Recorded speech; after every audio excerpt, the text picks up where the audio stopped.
Assalamu alaikum et bienvenue sur Beautiful Business, le podcast qui aide la femme musulmane qui entreprend à se libérer pour libérer le plein potentiel de son business. Je suis Ikram, coach mental, et dans ce 55e épisode, nous allons parler de la personnalité de l'entrepreneur.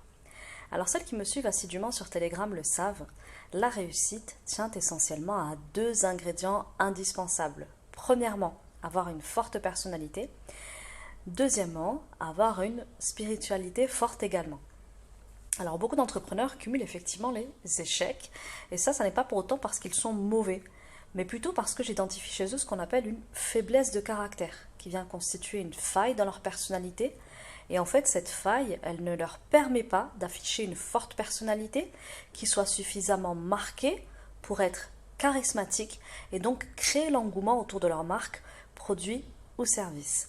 C'est alors avec beaucoup de frustration qu'ils voient leur projet ne pas rencontrer le succès qui lui est escompté et le sentiment aussi d'avoir raté quelque chose, mais sans pour autant pouvoir s'expliquer quoi finalement, parce que en fait ils sont assez bons dans ce qu'ils font. Donc quand c'est votre cas, en général, vous allez tout de même persévérer pour tenter de vous améliorer dans votre communication, dans vos produits et services, et également dans leur packaging, etc. Mais en réalité, ça n'est pas à cet endroit-là qu'il est besoin de travailler, parce que c'est plutôt ok, de manière générale, alhamdoulilah, c'est pas ici que ça bloque pour vous, mais c'est plutôt en termes de personnalité qu'il va être besoin de faire un travail. Donc en fait, il faut savoir qu'un entrepreneur, ça a besoin de force de caractère pour porter son projet jusqu'au succès, pour pouvoir notamment captiver l'attention, savoir la retenir et créer une espèce d'emballement autour de sa proposition. Donc du coup, la personnalité entrepreneuriale, c'est en fait avoir une forte personnalité qui est à la fois affirmée, assumée et incarnée. Alors, à mon sens et d'expérience, toute âme qui porte un projet ambitieux a forcément en elle la personnalité qui sommeille pour rendre son projet attractif et captivant. Et si vous arrivez justement à éveiller cette personnalité qui est déjà en vous, eh bien vous allez arriver à justement cultiver une forte personnalité entrepreneuriale qui vous permettra de créer une certaine dynamique autour de vous, de votre projet, de votre marque, de vos produits, et donc de changer radicalement l'engouement qu'il y a actuellement, qui peut être relativement faible. Et plus vous allez réussir à changer cette dynamique autour de vous et de votre entreprise, plus vous aurez effectivement la possibilité, la capacité d'aller chercher les résultats que votre âme est en capacité justement d'endurer. Alors du coup, la question à laquelle on va tenter de répondre aujourd'hui, c'est comment développer la personnalité entrepreneuriale. Alors moi, ce que je vous propose aujourd'hui, c'est premièrement d'aller regarder que déjà, ce qui serait bien de faire, c'est de cultiver la personnalité de la musulmane. Parce qu'avant d'être entrepreneur, on est avant tout musulmane. Deuxièmement, c'est d'aller travailler sur ces fameuses faiblesses de caractère que vous avez peut-être aujourd'hui et qui font défaut justement à cette forte personnalité que vous avez besoin d'éveiller dans l'entrepreneuriat. Et puis pour terminer, je vais vous parler d'aller assumer ces spécificités caractérielles qui sont les vôtres et qui en fait contiennent cette force de caractère dont vous avez besoin. Alors, si vous vous souvenez bien, pour celles qui me suivent depuis mes débuts sur le podcast BFB, Beautiful Business, je vous avais fait un épisode sur l'identité entrepreneuriale. Et là, aujourd'hui, je vous parle de personnalité. Alors, pourquoi ? Parce que ces deux notions-là sont deux notions distinctes. L'identité, c'est un concept qui est différent de la personnalité, en ce sens que la personnalité, elle sert vraiment à venir cerner les caractéristiques extérieure de la personne, tandis que l'identité, elle est la manière dont la personne elle-même se définit et se reconnaît. Si vous voulez en savoir plus, je vous invite à aller écouter l'épisode que j'ai déjà fait sur le sujet. Alors, donc à mon sens, pour travailler sur soi et travailler à éveiller cette forte personnalité dont vous avez besoin pour réussir, il faut effectivement cultiver en premier lieu la personnalité de la musulmane. Effectivement, nous sommes musulmanes avant d'être une épouse, une mère ou bien même encore une entrepreneur. Donc la première personnalité à éveiller en nous, c'est la personnalité de la musulmane. Et en fait, si vous arrivez déjà à développer la qualité de personnalité musulmane, eh bien, elle va vous accompagner justement à cheminer vers le succès dans le business. Pourquoi est-ce que je vous dis ça? Tout simplement parce que la personnalité musulmane a des spécificités qu'il faut connaître et que nous devons retrouver en chacune de nous, parce que ce sont des spécificités qui reviennent dans le Coran et dans la Sunna, et aussi à travers les personnalités des mères des croyantes. Voilà, on a quand même pas mal de points entre elles dans leur personnalité qui viennent converger, et c'est à nous d'aller nous en inspirer pour venir cultiver ça en nous et le développer surtout à l'intérieur de nous. Et donc parmi ce qui est à développer justement, eh bien, je vous conseille la lecture du livre recommandé par Nissa Boss lors de notre épisode ensemble, qui m'a tellement aidé à me changer la vie, à changer ma personnalité justement pour la structurer au maximum autour de ce que l'islam attend de moi, de ce que Allah subhanahu wa ta'ala attend de moi en tant que femme musulmane. Ça a aussi changé ma manière d'accompagner. Donc franchement, c'est un livre extrêmement puissant. Je vous invite à en faire l'acquisition. Je vous mets donc en description de l'épisode du jour le lien du livre pour que vous puissiez vous le procurer. Grosso modo, ce que vous trouverez à l'intérieur, c'est que la femme musulmane, en termes de personnalité, elle se distingue. La femme musulmane, elle doit avoir une personnalité distinguée. Qu'est-ce que c'est qu'une femme qui est distinguée? Eh bien déjà, dans son foyer, c'est une femme qui porte en elle beaucoup d'amour, beaucoup de quiétude, de stabilité, qui aspire à ramener beaucoup de bonheur dans son foyer, qui est enracinée dans les générations futures avec l'ambition de leur faire porter justement les valeurs morales de l'islam. C'est une femme qui porte en elle la foi, une foi claire, pure, profonde. C'est une femme également qui a beaucoup de lucidité en elle, sur sa réalité notamment, et qui sait la remettre en question. C'est une femme aussi qui contribue au rayonnement de la Oumma et de la communauté à son échelle. C'est quelqu'un qui participe effectivement à l'élaboration de la société musulmane, qui aussi travaille à réaliser l'équilibre dans sa personnalité de musulmane. C'est quelqu'un qui vit avec le zikr, qui vit avec beaucoup de dua et qui a une énergie spirituelle entretenue dans la vie quotidienne afin de justement réaliser chacune de ces tâches avec beaucoup de concentration spirituelle. Mais je vous invite effectivement, pour en découvrir plus, à aller faire l'acquisition de ce livre qui quand même résume pas mal ce qu'on retrouve dans le Coran, dans la Sunna et dans la personnalité notamment des mères des croyantes, des croyants. Alors la deuxième chose sur laquelle je vous invite à travailler, et c'est là que ça devient un petit peu épineux, c'est travailler sur ses faiblesses de caractère. C'est ce que je vous disais, effectivement, travailler sur sa personnalité de musulmane, c'est bien, mais en fait nous n'avons pas toutes le même vécu. Et suivant notre expérience de vie, peuvent subsister des faiblesses de caractère quand bien même nous avons travaillé à consolider notre personnalité de musulmane, suivant ce que vous avez expérimenté qui peut être plus ou moins douloureux, traumatisant, les vexations que vous avez pu vivre, les humiliations, etc. Eh bien aujourd'hui ça a peut-être créé chez vous des faiblesses de caractère, des failles dans votre personnalité qui font que aujourd'hui elles font entrave, elles font barrière à l'atteinte de votre prochain niveau de succès ou bien à l'atteinte du succès tout court. Et comme je vous le disais, le succès, ça repose avant tout sur une forte personnalité. Et donc les failles dans votre personnalité, les brèches que vous avez, si elles ne sont pas refermées, elles opèrent un petit peu comme un trou quand on a un vêtement, vous savez, et qui laisse passer l'air.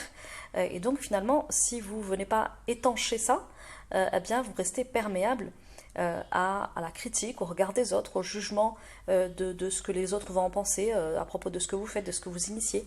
Donc il y a un exercice qui permet notamment d'aller mettre le doigt sur ces faiblesses de caractère. Pour les trouver, c'est assez simple en réalité. Je peux effectivement vous proposer là ici un petit exercice qui peut vous permettre en tout cas d'aller les identifier, mais je vous conseille, surtout si c'est quelque chose de très profond, de vous faire accompagner pour cela, parce que c'est un exercice dont en réalité on est assez limité à le faire tout seul, et même si là vous pouvez déjà faire une petite pause et l'essayer seul à seul avec vous-même, très vite vous en trouverez limité.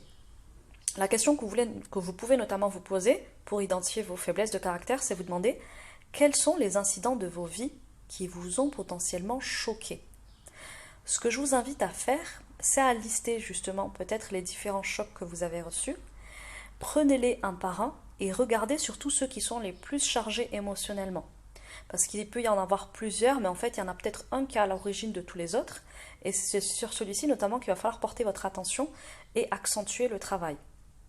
Et en fait, tant que vous n'avez pas évacué les charges émotionnelles qui se trouvent autour de ces chocs, persiste dans votre personnalité une faille, une faiblesse de caractère qui donc vous empêche de développer la forte personnalité dont vous avez besoin en tant qu'entrepreneur. C'est un travail thérapeutique. Comme je vous le disais, le mieux pour moi, c'est de se faire accompagner parce que c'est difficile de vider toute une charge émotionnelle sans avoir quelqu'un en face qui nous donne la réplique et qui nous accompagne, parce que les chocs peuvent être plus ou moins violents aussi, donc je ne conseille pas de les réveiller tout seul.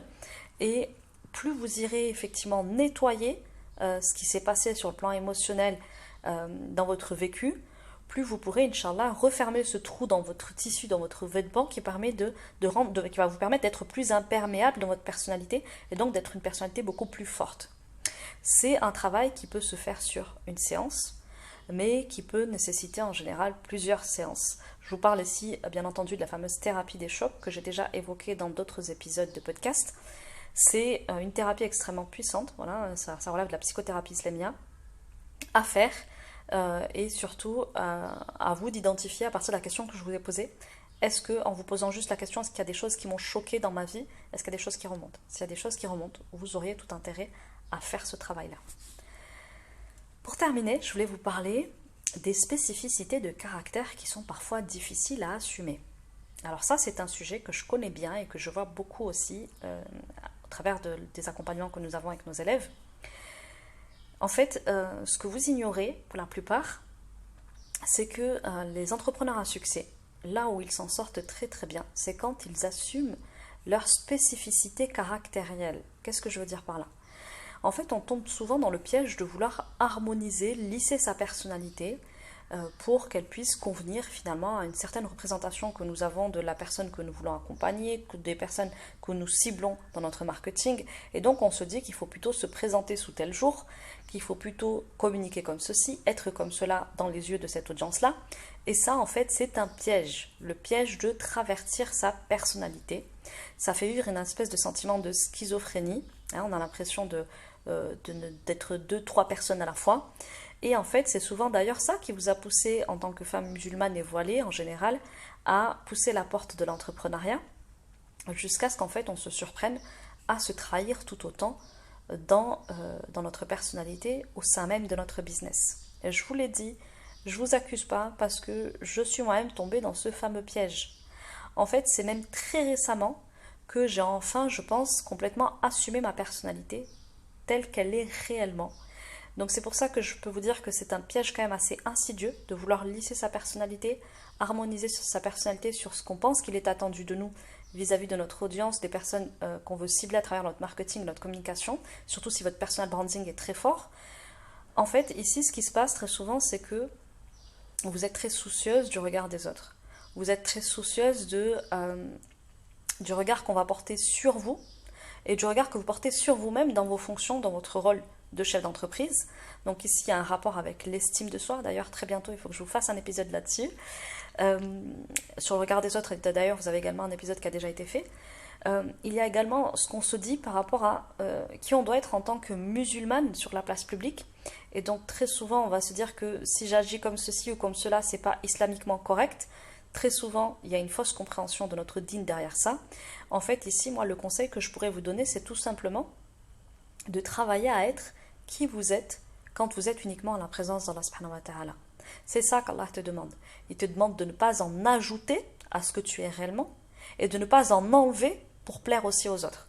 Sois comme tu es devant ton créateur parce qu'en fait, lui, il connaît véritablement ta vérité et en fait, c'est à toi de ne pas faire semblant d'être qui tu n'es pas pour plaire à quelqu'un alors même que devant ton créateur, tu ne te caches pas. Donc, sois qui tu es devant Allah subhanahu wa ta'ala, en arrêtant de te dire qu'est-ce qui est islamiquement correct, sois qui tu es quand personne te regarde et que seul ton créateur est avec toi. Ça, c'est quelque chose qui m'a beaucoup aidé, notamment sur le podcast. J'essaye toujours de me rappeler que mon créateur me voit à tout instant. Et là, je suis uniquement derrière mon micro. Et pendant très longtemps, je me disais, il y a des gens qui vont écouter derrière, qu'est-ce qu'ils vont en penser? Est-ce que cette formulation, elle est correcte? Est-ce que je peux me permettre de dire ça? Je me dis tout simplement, au moment où j'enregistre, que Allah me voit et que je me comporte avec la conscience qu'il me voit, qu'il me regarde et qu'il m'entend. Et je me comporte du coup exactement, j'essaye en tout cas autant que possible de me comporter de cette manière-là. Et je trouve que ça aide à ne pas se trahir dans sa personnalité. À vous de faire le test et de me dire Inch'Allah. Ensuite, c'est souvent aussi ce qu'on peut se raconter autour de la crédibilité par rapport à notre domaine d'expertise. Alors là, je m'explique par exemple si on se positionne sur les relations amoureuses, sur le marketing digital, sur ceci, cela, eh bien on va se raconter que si on ne veut pas passer pour un imposteur, pour une arnaque, il y a un épisode là-dessus aussi sur le sujet, eh bien il faut plutôt que je m'exprime comme ceci, que je donne tel type d'exemple, que je me fasse passer pour cela. Non, non, non et non en fait. Viens juste avec ta personnalité, avec ce que tu es véritablement, avec ton expertise, ton niveau d'expertise actuel. N'essaye pas de te faire passer pour quelqu'un qui a une expertise qu'elle n'a pas encore, qui n'a pas l'ancienneté que peut-être on attend de toi dans ce domaine-là pour pouvoir acheter chez toi. Sois totalement honnête et transparente sur qui tu es. Assume-toi pleinement et tu verras qu'on est plus crédible en étant soi-même dans sa vérité plutôt qu'en investissant un rôle, un personnage qui n'est pas le nôtre, parce que ça va sonner faux. Et ensuite, il y a autre chose pour moi là ici qui peut intervenir sur justement cette fameuse tentation de travestir sa personnalité, c'est l'amour de la flatterie. L'être humain, il a plusieurs penchants en fait. Il aime la flatterie, il peut être particulièrement orgueilleux, il est parfois aussi vaniteux. Donc là, tout ça, je vous parle effectivement des maladies du cœur, des maladies de l'âme. Voilà, se trouve la nefs derrière tout ça. Et en fait, plus on est en capacité d'aller cultiver cet état d'humilité intérieure, moins on sera dans la tentation de travestir sa personnalité pour en retour obtenir quelques compliments, des likes, pour obtenir finalement qu'on nous congratule sur ce qu'on peut dire, faire, etc. Alors qu'en réalité, c'est bien loin de ce que nous sommes. Donc ce que j'ai envie de vous dire, c'est assumez-vous complètement dans ce que vous êtes. Il n'y a pas plus vendeur que l'authenticité. Réconciliez-vous avec vous-même, aimez votre singularité de caractère, appréciez-vous dans ce que vous avez de plus unique, parce qu'en fait c'est quand on assume son unicité qu'on peut être une meilleure ambassadrice de l'unicité d'Allah subhanahu wa ta'ala. Et c'est en fait quand on est au service de sa propre unicité qu'on en devient authentique. Et je peux vous dire que dans un monde où règne la superficialité et le fake, le vrai, l'authenticité et l'unicité, c'est ce qui fait le plus vendre, subhanallah, et c'est ce qui fait le plus adhérer justement à notre singularité. C'est elle qui va particulièrement attirer des personnes à nous parce qu'elles vont trouver quelque chose d'unique en nous. Donc quand on a fini pour l'épisode du jour, ce que vous devez en retenir les filles, c'est que le travail de la personnalité entrepreneuriale consiste avant tout à travailler son caractère de musulmane, sa personnalité de musulmane, en s'harmonisant sur ce qui est attendu de nous en tant que femme musulmane.